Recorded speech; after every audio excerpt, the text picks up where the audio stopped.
Throwback Thursday in the World Cup sees the two teams that contested the first ever final of this tournament hit back against each other again. They have a rich and unique cricketing history to Australia and the West Indies, and it is another fixture that the World Cup itself has been starved of. It's only 2007 in Antigua that these two teams last played in the World Cup, so it should make for a cracking contest 12 years later in England. Hello and welcome to ESPNcricinfo Matchday UK 2019, especially our viewers in the Caribbean that are just waking up, set their alarms, I hope, and are getting ready to see this West Indies team that's got a bit of swagger about them. They're confident after winning their first game, so too are Australia. This should be a cracking contest. In studio with me, Darren Ganga's here, as optimistic as most of the Caribbean right now, but this will be a sterner test than Afghanistan, Darren. It will, and I think this match might just signal to the rest of the teams that the winner will more than likely get into that top 4 position. Wow. When you look at the other teams in this World Cup and the form that we've seen,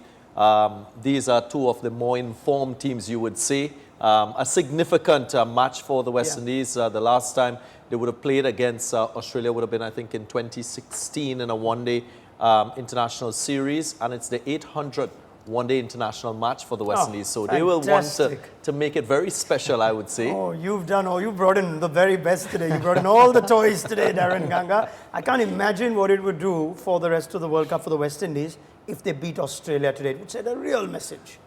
Yeah, I mean, it won't be a surprise. I think the West Indies have got the team. They've got a great win behind them against Pakistan. So, look, this format is such that there are going to be some upsets. I mean, I think it'll count as an upset if West Indies do beat Australia at this point, but it won't be a shock anymore. So, like I said, they've got the team. So, hopefully it's a good game. And what we want is the West Indies to play their A game. It's again a story like Pakistan. Which West Indies will we see? Now, we've already reached that part of the tournament where we've had a week behind us. I know India have only just graced the World Cup, but we can actually show you points tables now. And but for that little blip last night, New Zealand would have almost not finished tabletop. The West Indies have the healthiest net run rate. Keep that into your calculations as the league phase gets deeper and deeper. And Australia also with 2 points. So just put your eye out, because you like to see your team in the top half, and that's exactly where the West Indies are. That's exactly where Australia are as well. As far as Australia go, I don't think any opposition should worry them, but as we built up to this game yesterday in our preview on ESPNcricinfo, Brad Hodge, you did say that this would be one of those fixtures that not just Australia, but a lot of teams might think, okay, this is going to be a bit of a worrying fixture, because you never know what the West Indies give you. Well, they're a team that can actually win this whole competition. You know, they've come in with some pretty good form. There's some players in great form. Shai Hope is in great touch at the top of the order. We know the dangers that Gale, Hettimeyer, Dre Russ can provide, but it seems to me that the leadership of Darren Holt has been absolutely outstanding of late. And I just think that they're on a track that they've got so many match winners across their board that on that small outfield at Nottingham, they can certainly do some damage. And Australia will no doubt be wary. You can sense that in their sort of pre-game routines, and Justin Langer talking about, you know, trying to adapt when you see Chris Gale whack out of the park. So they are certainly nervous about this game, there's no doubt. There would be nerves. There would be nerves against the West Indies. Gee, this conversation around West Indies cricket is fun to have. It's the sort of conversation we've been wanting to have for a long time. Now, it's not only about the West Indies and Australia, it's also the type of game that we might see. The Windies blew Pakistan away with the short stuff, and that was obviously the focus of attention from both camps ahead of this game. I made a remark to one or two of the guys, I felt the ground was a little bigger than people think. There's obviously a massive win factor as well, which tends to play on your mind, and obviously you have to account for it into your plans. We've played on a number of grounds with the short side, and this is something that you just gotta cope with. I always back the guys to go with their strengths first. No matter the dimensions of the ground, I think we've just got to narrow in our skills. The ground will be one way for both teams. That's one thing I can guarantee. So, that's just our plans. Yeah, we have prepared for it. It's something we played them in a warm-up game down at Southampton on the nursery ground there, and they bowled very similar. obviously had a lot of success with it last game and got off to a really good start. So I expect that they will come with a similar type plan. But the follow-up from bouncers and short bowling is the key. I think at the end of the day, I think if you just stick to one plan, then teams get on top of you pretty quick, or they adjust quick enough. So I think it's important your follow-up deliveries, and that goes for us as well. If you do go with a short plan, keep them on the hook, keep them guessing with good bowling. I think if you over-attack and continue to go too short, or you continue to go too full, whatever it might be, it's about your follow-ups from them balls. But we're well and truly prepared, no doubt. Gee, it does seem like both camps are really focusing on the short stuff that they're expecting from the other end in this game at Trent Bridge. Melinda Farrell was there when both captains spoke. She's there right now in Nottingham. I don't think she's got the Robin Hood hat on now because it's a sunny day. She might need it in a bit. But Mel, good to have you on the show. Tell us what you've got for us.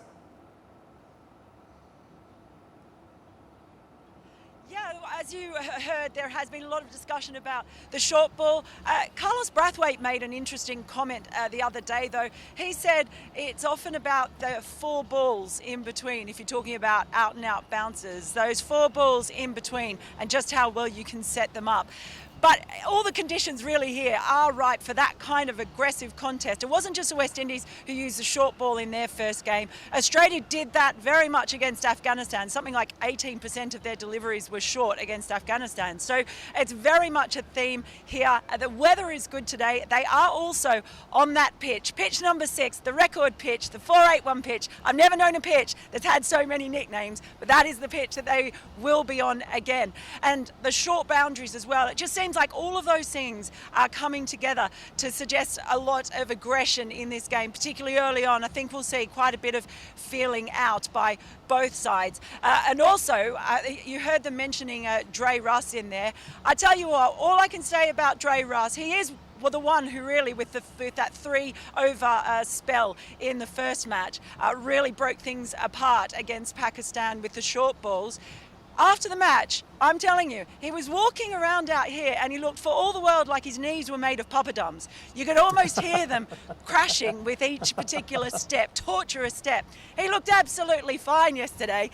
I'm not sure they're ever going to get more than 3 overs out of him, but if the West Indies can get 3 more overs out of him like they did against Pakistan, they may well just shake Australia up a little bit. You know, something tells me we're going to keep seeing Andre Russell. He's going to keep surprising us. He's going to keep having an impact. And he's going to keep struggling with that body of his. But as long as he can last the tournament, and like Mel Farrell puts nicely, if he can keep putting 3-over shifts like that, we'll more than definitely enjoy what we get to see. Thank you very much to Melinda Farrell. We continue getting her thoughts from Nottingham as this day goes on. There's a bit of spice when the West Indies have their games, especially in the world of social media. They spend as much time there as they do in the gym. So let's go to Anubhav now, who also spends as much time in the gym, I think, as does on social media. And what have you got for us on the West Indies front today? I can see the tie that you're wearing. Tells me a bit about your allegiances. Well done, Anubhav. And not just the tie, the glasses as well, as you can see, Ronak. Are they of the West Indies colours as well? It's maroon in colour. I need glasses to see that. Anyway, carry on, would you? Well done. Yeah, would you? Darren Ganga's buying you a pint at the end of this, but carry on. I'll take more than a pint, Darren.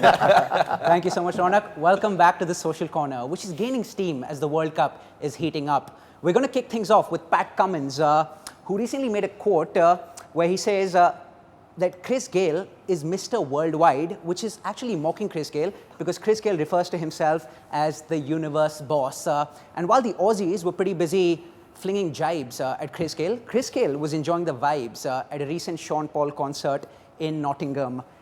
And I'm going to come to Darren on this. Darren, you know Chris Gayle better than anyone does. I think this picture exemplifies what Chris Gayle's attitude is like. Has he always had this carefree attitude, or has it become more carefree as the years have progressed?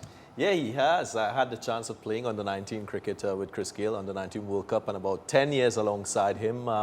He is just like that, very relaxed, very witty as well, fun, and you know, it's good to have a night out with him. You will have some fun, trust me. Is he in a concert in the middle of the World Cup? Is that That's normal? how you relax, West Indian style. Is that normal? For me, I just think every sportsman or cricketer at the World Cup is only at the gym or at the hotel or training or at the nets. I think in this instance, it's only right. They've had a longish break.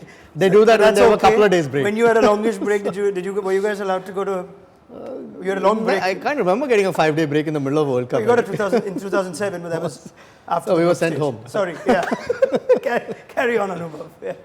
We're going to conclude proceedings on a slightly tempestuous note. The ICC yesterday posted a caricature of Virat Kohli, of King Kohli, I should say, which didn't quite go down well with Michael Vaughan. Michael Vaughan accused the ICC of being partial towards Team India and towards Kohli. And then the ICC responded back to Michael Vaughan, pointing out where Virat Kohli lies in the ODI batting rankings, in the Test batting rankings, and also pointing out the fact that Virat recently bagged a hat-trick of awards at a recently concluded ICC award ceremony. So the ICC, in a nutshell, telling Michael Vaughan, Michael, facts do not care about your feelings. Oh, is there some teenage fanboy of Virat Kohli running the ICC account? That's amazing, isn't it? Yeah. Oh, I don't know what to say to that. Thank you very much, Anubhav. Well done on that. I've got nothing else on that. I cannot believe the ICC getting into a troll war on social media with Michael Vaughan. But then About Virat Kohli. About Virat Kohli. This makes little sense. Anyway, and I like the occasion. Virat Kohli, India just win one game. Virat Kohli scores 18, and all of a sudden that's more than enough for the ICC. This is before it. All right. Let's just leave it away. I'm quite happy that the Aussies are not quite on social media anymore. I'm guessing this new cultural review and new team culture, Haji, has the Aussie boys far more disciplined than they used to be when you were around. Yeah, look, they are. Don't worry about that. Myself and Damien Fleming, we do a podcast, and there's a section in it called the Social Media Self-Promoter. And there's a lot of Australians that actually feature on that. Don't worry about that. They're very good at promoting themselves, and also lots of watches and shoes and paraphernalia that they seem to get. We're right onto them. But they have been very subdued in the art of war in the social media space. But yeah, they're up for it. Just apologies to Jason Holder as well. I called him Darren not long ago. So apologies to the captain of the West Indies. That's nice, Haji. You're the only one who noticed that. I don't think we picked it up. Did you pick it up? Okay, Ajit picked it up. Ajit. So did Darren. Did it? All right, that's all right, Haji. What time is it in Melbourne? Right, I know what's happening. One hour called Chris Smalling something else. The talk is all about short stuff. And we're going to continue this conversation. We're going to continue this conversation on the short stuff. Let's just find out that pitch. Mel said it's going to be the 400-plus pitch. It is that pitch. But let's find out what two guys who made good use of the short ball in their life made of it. Sean Pollock and Michael Holding have the pitch report. And viewers on ESPNcricinfo, stay right with us. We continue this conversation. This thing about this obsession with the short ball, can it sometimes result in a fast bowler getting carried away? I like the point Aaron Finch makes. It's what you do in between those two short balls as well. Which is what teams are doing well. I think it also is a culmination of what the rules are like. 5 fielders in the ring, you can perhaps protect the square boundaries a bit. That's a much harder shot to play for batters, to take the short ball on and control it all the time. But he's right. I think it seems like we are back in the 80s though. Yeah. You've got to see the conditions as well. I think that Pakistan game that the West Indies played, there was a bit in the pitch, especially of the length. I mean, okay, the short ball did work, but there were a lot of balls which carried nicely off a length. If that is the case, I'm sure the plans are valid. I'm sure you've got to assess when you start bowling, not just go with a set plan. I mean, Australians play the short ball well, so you don't want to overdo it either. And the West Indies, we know the players, the fast bowlers they picked was almost with the intent to blow Pakistan away. Do Australia have the same sort of arsenal? Nathan Coulter-Nile, is he got the short ball that will trouble Pat Cummins I think would, but do they have a different sort of attack? Yeah, I think they have the armory to bowl short as well, but I think Aaron Finch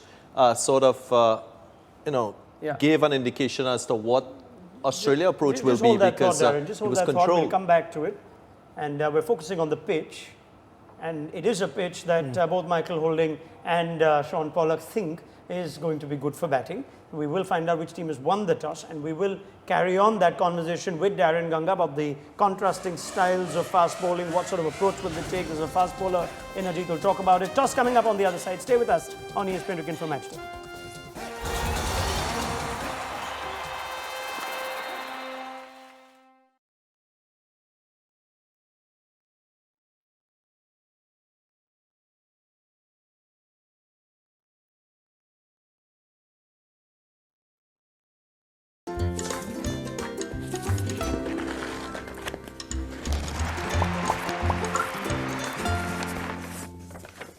A is for Australia. The reason why a generation of cricket fans believed World Cups are all about making it to the finals and losing to the team in yellow. 5-time champions, 2-time runners-up, and the all-time greatest team of the tournament by a distance. Besides trophy wins, the Aussies have given to the World Cup arguably its greatest game, the one where a brain fade resulted in a last ball run out. Australia in finals have been different beasts altogether. They've dominated oppositions in 4 of their 5 final wins. They've also had men who've made it big on big days, from Warne's wizardry in '99, Ponting's bashing in broad daylight in 2003, and Gilchrist's Six-Fest in '07. But the thing about Australia and World Cups is this: they have been favourites for every edition since 1992. Come England 2019, this streak might just come to an end.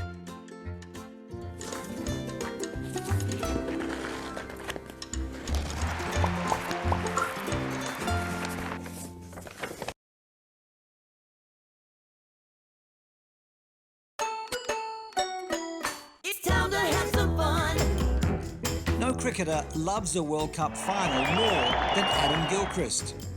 The Australian made the final of all 3 World Cups he played in: 1999, 2003 and 2007, and won each of them. He also scored 50 plus in all 3 finals. His 104 ball 149 remains the highest score in a World Cup final. It's time to have some fun.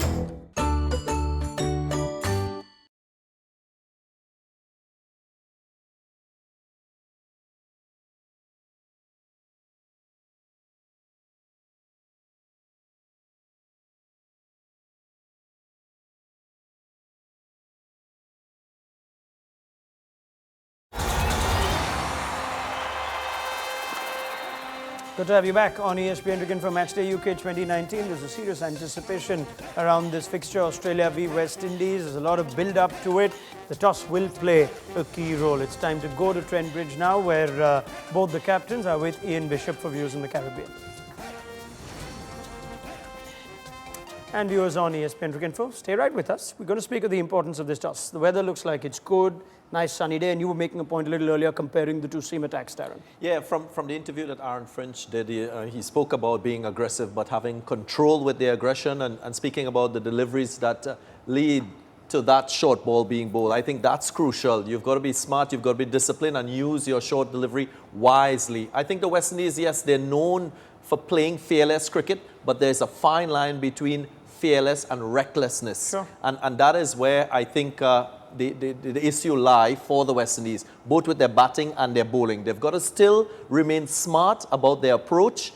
In good batting conditions, you can easily get carried away with the short deliveries and not achieve the objective in terms of getting wickets and restricting the opposition. And then again, in a batting context, if you go too hard, you can easily find yourself 2 or 3 down and behind the 8 ball. So for the West Indies, that to me will be most crucial. Yeah. Yes, Haji, you wanted to come in as well? Talking exactly to back up what Darren was saying, that both sides are going to come pretty hard, and as a batting unit, if you find yourself down 3 or 4 wickets in that first sort of 10 or 15 overs, then that doesn't allow the powerhouse, the West Indies, to come into it. That's where I think they're slightly vulnerable. I think the Australians have got a little bit of a more settled unit with Steve Smith in the middle, just to control that middle period. So that's where Bravo is such an important player for the West Indies, to free up these guys that actually have such high strike rates. And what Finchy was talking about was actually being quite random. Don't let these guys get a read on what you're actually going to deliver. Be quite random in terms of your dot ball, all that sort of stuff. Yeah, there's also this about planning for your oppositions. The short ball is something teams have used against Pakistan. You would think that Australia are going to be a different kettle of fish when it comes to using the short pitch ball. They know what to do when the ball bounces. And confirmation from the Trent Bridge ground is that Jason Holder's won the toss. He's going to have a bowl first. So that's a big call that's been made. How does that pan out? Let's get first reactions. Ajit Agarkar, West Indies having a bowl.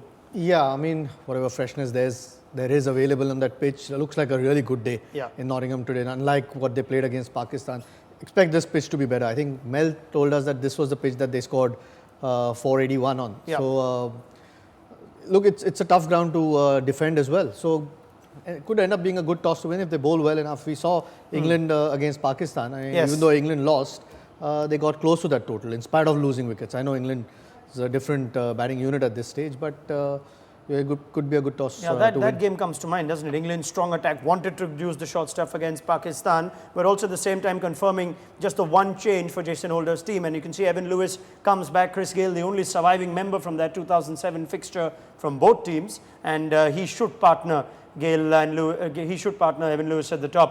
There's no place for Darren Bravo, who's the casualty for Evan Lewis's return back from injury. No other changes, no Roach, no Gabriel, and that's the team that they've gone with. Darren, thoughts? Yeah, no surprises there, but I think, if you had an extra batsman, I always say this concept of using 3 all-rounders has not worked for the West Indies in the past. I would like to see specialist players being given a specialist role. So Darren Bravo's got to produce runs. If you pick a bowler, he's got to take wickets. 3 all-rounders in that of Brathwaite, Andre Russell and Jason Holder, to me, is not sending the right message for a team. All right, we're just going to continue conversation on this, but first let's look at the Australian team. Any changes there? There could have been a temptation looking at the number of left-handers that the West Indies have for Australia to perhaps play Nathan Lyon. We did see Moeen Ali and we did see the Pakistan spinners too in Hafiz have an impact on that game against England at this ground, but you do not have place for Nathan Lyon. It's the same team that played the first game and beat Afghanistan. So no changes at all. Let's get Brad Hodges' thoughts in just a second from there, as we just confirmed the playing 11 for Australia, and the bowling unit is Coulter, Nile, Stark, Cummins, along with Adam Zampa and Stoinis and Maxwell to fill up the rest of the overs. Hodgie, thoughts on that team? I think it's very hard to change a winning unit, but I don't think they were tested that much against Afghanistan. They came out swinging and got a few over the fence, but for me, would have been a real gutsy call to bring in Nathan Lyon. I said before the tournament that I think he should try and play every game, and you've just got to weigh up as a unit what's his impact versus Nathan Coulter in the match. I certainly think that he can certainly pick up 2 or 3 wickets, Nathan Lyon. So they've gone with the pace. That's what they're probably thinking, and probably thinking that this ground's quite hard to actually bowl 20 overs of spin at, even though it's actually quite successful. So it's one of them 50-50 calls where it's only early on in the tournament. Give it to the quicks, which got the job done last time, and see how they go. All right, thanks very much, Brad Hodge. Stay with us. We continue build up to this game. It's time for another short break on ESPNcricinfo for Matchday UK 2019. On the other side, live action coming up soon. Before that, we'll have final words from Darren, Brad and Ajit.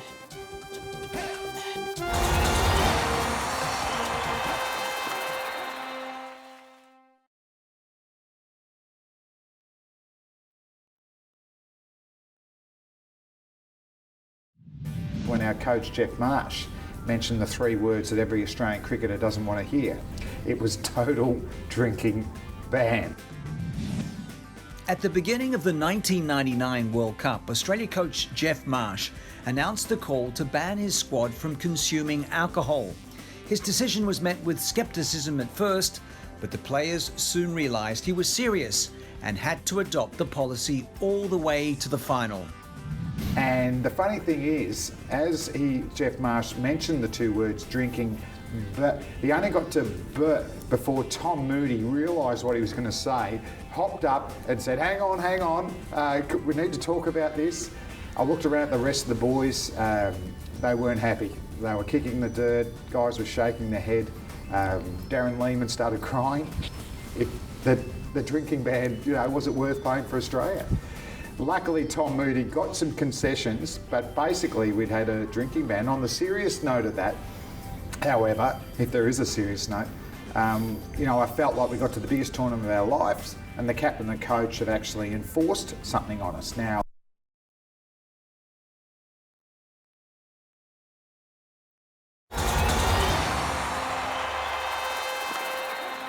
Fast approaching the first ball from Nottingham between Australia and the West Indies. Jason Holder has won the toss. He's going to have a bowl first. Is that going to work as well for him as it did against Pakistan? We're going to find out. But we're still having a more prolonged discussion about the West Indies team. And there seems to be slightly differing views on the sort of team that Darren Ganga thinks the West Indies should have picked. Let's get back to that point of why you think this team is better balanced if it has a specialist batsman instead of 3 all-rounders. I say that because of what has gone before. I've followed this team for a long time, and this approach was an approach adopted when you had the likes of Dwayne Bravo, Andre Russell. So we've played that formula in the past, and it has not brought the sort of results that you would expect in a one-day team. I believe that in this current squad, if you look at it, I spoke about the fearlessness that we've seen from this West Indies batting. And there's a fine line, like I said before, with being fearless and being reckless. So I think you need to have 5 specialist batsmen, and that's why I see Evan Lewis playing in this squad alongside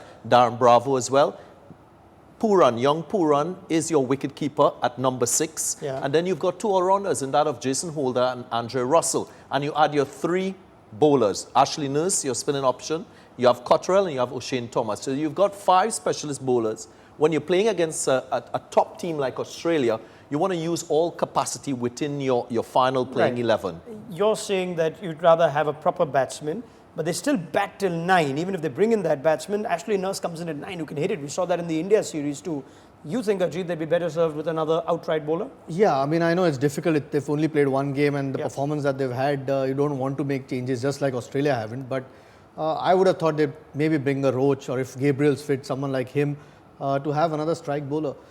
Number 7 and 8, if you have a Holder batting, if those guys can't do it at the top, there's only a few games that you'll need a 8 and 9 to try and get you big runs. They might need a few runs at the lower order. So I thought there was a chance that on a good pitch, I mean, Nottingham's known to produce big runs. To have an extra seamer to give Cowby, not sure if Andre Russell can get through 10 overs. I mean, he's only bowled 3 overs. We've been talking about Andre Russell a lot. Is he the big predicament? If Jason Holder doesn't know what he's getting from Andre Russell, is he better served with an extra all-round option? Is that possibly in his calculations? Well, I mean, I could understand if there's a question mark over the fitness of Andre Russell. You play the all-rounder to give yourself that buffer with the 6th bowler. But what I want to say is, when you're coming off a win against Pakistan, you're now starting your World Cup campaign. The only other specialist batsman in the team is Evan Lewis. You take Darren Bravo out after one match.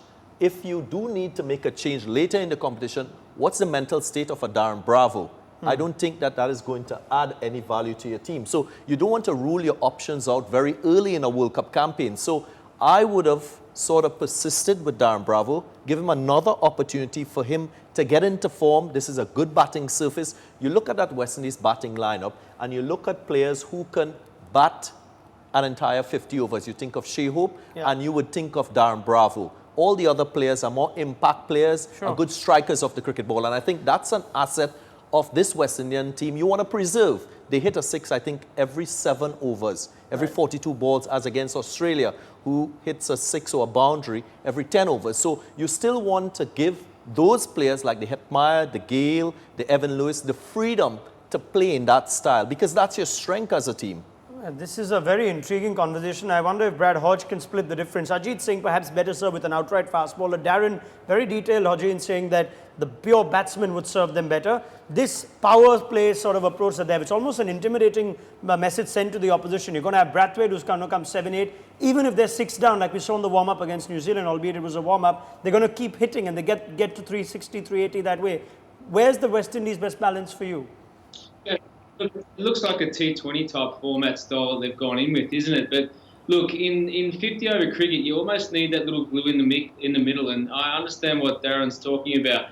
The fitness of Dre Russ is so important. If he can't bowl 10 overs, he's actually playing as a batsman. So you've got to understand that. Secondly, I do feel that the number 4 is the most important person in his 50 over competition. We've seen the resurgence of Australia. Sean Marsh has played that role, done particularly well.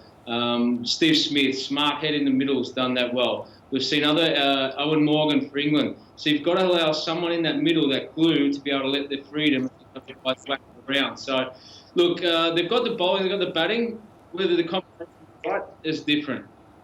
Right, this should make for a fascinating contest, and I think the first 50 overs, now that Australia are batting, might make this conversation even richer at half-time, depending on how Carlos Brathwaite is used, depending on how Andre Russell bowls, and even Ashley Nurse's usage. He had nothing to do in the last game against Pakistan. Nice easy day for Ashley Nurse. Many thanks to Darren Ganga, Ajit Agarkar and Brad Hodge. We're taking a short break for ESPNcricinfo viewers. This is where we leave our viewers in the Caribbean. Hope your alarms are going good. West Indies coming up to bowl on the other side. We'll be back with half-time thoughts from Darren, Ajit and Hodgie. Enjoy the game.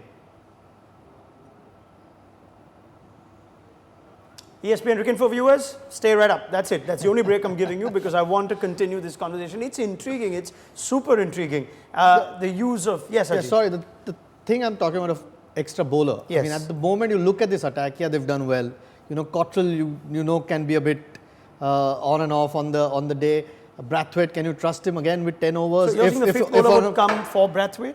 Yeah, for Brathwaite. Yes. I mean, Andre Russell and Holder give you that all-round options Yes. anyway. And you've got Nurse in any case. So, like, I felt they're on a good pitch against a good batting lineup. I mean, okay, Pakistan that day had a torrid day. If a batting, you know, starts clicking, Australia can very well do that if they don't lose too many wickets early and Warner's in. You might find they're a bit short on bowling. And if Chris Gayle, which you've been saying for a while, if Chris Gayle can give confidence to his captain that he can bowl a few overs, will that make matters easier? Because he's just gone off as a bowler. You think you want to have options. I mean, you look at Chris Gayle's record as a bowler in one-day cricket. I think 165 wickets he's got to his name. Yeah. This is a World Cup and you're playing against the defending champion. So you've got to take all your stocks out, so to speak, if you're playing against this team. I'm putting my neck on a block here. Whichever team wins this game today is going to qualify in the semi-final round. So that's how massive this contest is. Sure. So you got to use the capacity that you have within your squad. The other thing is, if you follow the West Indies team, you would realize that this West Indian team struggle to consistently bowl opposition teams out in ODI cricket. So why are you playing an extra bowler? If you're playing an extra bowler, it's not necessarily going to transform into bowling the opposition out. And with a formidable team like Australia, you're not going to bowl Australia out. You've got to try to contain this opposition. And whatever they score, you've got to score runs. So that is why I feel your batting has to be stronger than your bowling in this contest. And in the good batting conditions, you've got to try and make sure you can chase a 340 or 350 But on a flat pitch, Australia. won't you like an extra bowling option? I Well, mean, an if your extra 7 bowling- or 8 batters can't do it, I know they play a certain way, and I understand what you or Hodge are trying to say, that you need some stability. Does Darren Bravo give you that guarantee that he's going to provide that stability? I mean, Chris Gayle, again, bowling Chris Gayle, would you rather have Chris Gayle bowling 5 overs and be unfit for the rest of the tournament, or just have him fit as a batsman and win you games that way? So that's another. I mean, it doesn't look like he's keen to bowl anyway. It's almost with like his fitness more than approach anything that else. England took maybe before Jofra Archer was available. That we'll play our whatever team. We're playing to chase no matter what. Let's say we get 370, 380. Even if we play all our best bowlers, we're going to concede either 350 or 400. We'll chase 400. But that's a dangerous approach, isn't it? It is, but also you got to look at the resources that you have. Is a Carlos Brathwaite going to get you 3 or 4 wickets in a one-day game against Australia? But I don't think that's. Aren't they saying Carlos Brathwaite's going to get me 80 or 5 overs at the end? That's why I'm playing. When last did he do that? Right. That's the big question. Right. And I'm saying, based on form, based on what has gone, you're really playing a person in hope that he will come good, not because of his track record and what he's consistently achieved. So when And if you need someone at number 8 to get you 80, you're in trouble. but you look at a Darren Bravo and his record, in terms of him achieving a big score, it will happen more often than a Carlos Brathwaite. So based on statistics, you will probably go with that option. So those are the points that I'm making. Now, mind you, it's a win that the West Indies as a team is coming off against Pakistan. Yes. So to change a winning combination always digs at you if you're a selection panel Right. at the start of a campaign, because you've got, after this game, you've got what, another 7 matches. Yeah. So you don't want to psychologically defeat a player in your team very early in a campaign, and the next thing, you have 2 players who are not performing in your purebred 11, and then you have to resort to that set option that you denied in just your second game. All right, I think we're going to hold on for another 50 overs. And if Carlos Brathwaite gets 5 for 22 or something and bowls Australia out, that'll make for the best conversation half time. But I love what Darren Ganga's thinking is. I really like what Ajit Agarkar is saying too. Hodgie is putting the relevance to how they've done it in 2020 and they're trying to replicate that success. This should be intriguing to see against a really formidable opposition in the form of Australia. Anyway, let's go back to you, Hodgie. Let's get word on Australia. It's almost like we've forgotten the other team in this because they're just so sorted. I mean, Afghanistan was not a stern test, and in spite of the lack of cricket that Smith and Warner had, you saw how good David Warner's been looking. Just give me an idea of approach. We saw Pakistan cautious initially against England, and that yielded a big score. Are you sensing another perfect sort of Australia 50 over setup where they don't go too hard too soon? Yeah, I am actually. I think Australia in really good working order. And for a side that can leave out Sean Marsh, who in the last sort of 6 months for Australian white ball cricket's been outstanding, you know that they're in good working order. I really think that Justin Langer and Aaron Finch have worked well together. It's been seamless transition for Warner and Smith to come back into their side. They fit into their roles beautifully. Those are playing around them. Stark's back in the fray. We know that Cummings has been spot on. Adam Zampa wasn't his best the other day against Afghanistan, but over the year he's been great. So I think that the makeup and having that one all-rounder in Stoinis along with Maxwell, that flexibility for me really shows that they are bound for success in this tournament. There's no doubt they're semi-finalists for sure. It's just how far they can carry on that past. I think that they know that they've got the record there. They've got Ricky Ponting in their camp, who's had great success in the past as a leader, helping them get along and transitioning through. So for me, they started a bit scratchy against Afghanistan, but they'll motor on for sure, no doubt. Okay. I'm very intrigued that you've now said that they're going to make the semi-final, no doubt, and I will keep that clip. And I agree with you for now, but it'll just be funny to bring that up in a few weeks' time. Anyway, let's carry this conversation forward. It's not only about the cricket itself on the field. The World Cup has begun, so don't just listen to us discuss every match. Get your friends together and hash it out. No, not here. Invite your friends on Hotstar, watch and play, and discuss, voice your opinions, even trash talk with your friends. It's like your own social circle purely for cricket. With watch and play, no friend is too far. So get on a Hotstar and get onto this right away. Trent Bridge, oh God, the numbers it throws up. Who wants to be a bowler in this day and age? Ajit Agarkar wouldn't mind, but let's just have a look at the numbers that Nottingham tends to throw up of late, and it's differing with each. That average first inning score is going up and down depending on the first game at Trent Bridge and the second game at Trent Bridge. Teams batting second have won 3 out of 5. They did lose the last one when England didn't manage the chase against Pakistan. And the pace bowlers average 47.1, the spinners average 31.6. I'm very curious, Ajit, about the role of spin today, because I really saw that being the difference in England-Pakistan. Moeen Ali, Hafiz and Malik, those overs. I'm not quite sure how much it'll play today, though. Yeah, I mean, there were lots of left-handers on offer as well at that point. Not so much when England batted. Lots in the West Indies line. Yeah, I think Pakistan got away that day with Hafiz and Malik. And then even so, England lost only by a few runs. I think it was a reverse swing that the Pakistani bowlers got, and I heard some noises from the English camp about the ball. Not sure why. Of course you did. But I mean, they bowled exceptionally well towards the back end of the inning, in spite of Butler batting as well as he was. That little bit of reverse swing on offer sort of changed the game at that point, and Pakistan had the bowlers. So whether that's the same thing on offer, we can see the numbers. I mean, it's a tough ground to bowl. I think it's a big test for Zampa as well, with some of the big hitters, Australia defending as well. Look, we'll have to wait and see. I mean, the conditions look better than what they were for West Indies against Pakistan, so we expect to see a big run chase for West Indies. Oh, you think so? Should be fun. If they manage that run chase, it'll be even more fun. It's not only about our watching and playing in Hotstar, it's also about picking a winner. It's been easy relatively, or at least it's been one-sided, even though the answers have been wrong. But let's see how our panel's gone about with cricket picks, and that's something you can play as well. Put your tipping to the test. Play Cricket Picks, the new predictor game from ESPNcricinfo. Make predictions and track your progress throughout the tournament. The easiest thing you'll do all day. Go to ESPNcricinfo.com/cricketpicks and play today. Whoa! What's happened here? Why? What are you doing, Darren Ganga? That's not right. I think there's an error in that That's one. an error. He's not, It's he's a not allowed conspiracy. back. It's a Please conspiracy. transfer my name over to the Yeah. West Indies. You're going back, aren't you, in a week or so? Are you flying to the US straight? That's ridiculous. West Indies. You better put that in typo. West Indies. Typo. Yeah. In fact, I wonder if yours is there. Everyone else might have been there as well. Ajit Agarkar, I want your real-time pick. Who is it, Yeah, I Australia think or West Australia Indies? at the moment, Australia is the better team, in my opinion, on paper at least. Suddenly in 6 months, this seems like a changed Australian team. You would just think that they might have enough for West Indies. Not to say that West Indies can't win with that batting lineup, chasing Sure. a score. But Australia favourites for me. Very well. Australia for you. Darren Ganga says West Indies and is rather passionate about it now, even more so than he was half an hour ago. Brad Hodge, give me your thoughts. Oh, I'm not going to go for West Indies just because Darren went. I'm going to back the Aussies in for sure, no doubt. Yeah, of course. If you have said they're going to make the semi-finals, then you better back them up. Brad Hodge, thank you very much. We'll get your thoughts at half-time. So too Ajit Agarkar and Darren Ganga. Thank you very much, gentlemen. Remember, it's a big game, Australia against the West Indies. We'll be back with more at half-time on ESPN Cricinfo Matchday UK 2019. Thanks for joining us.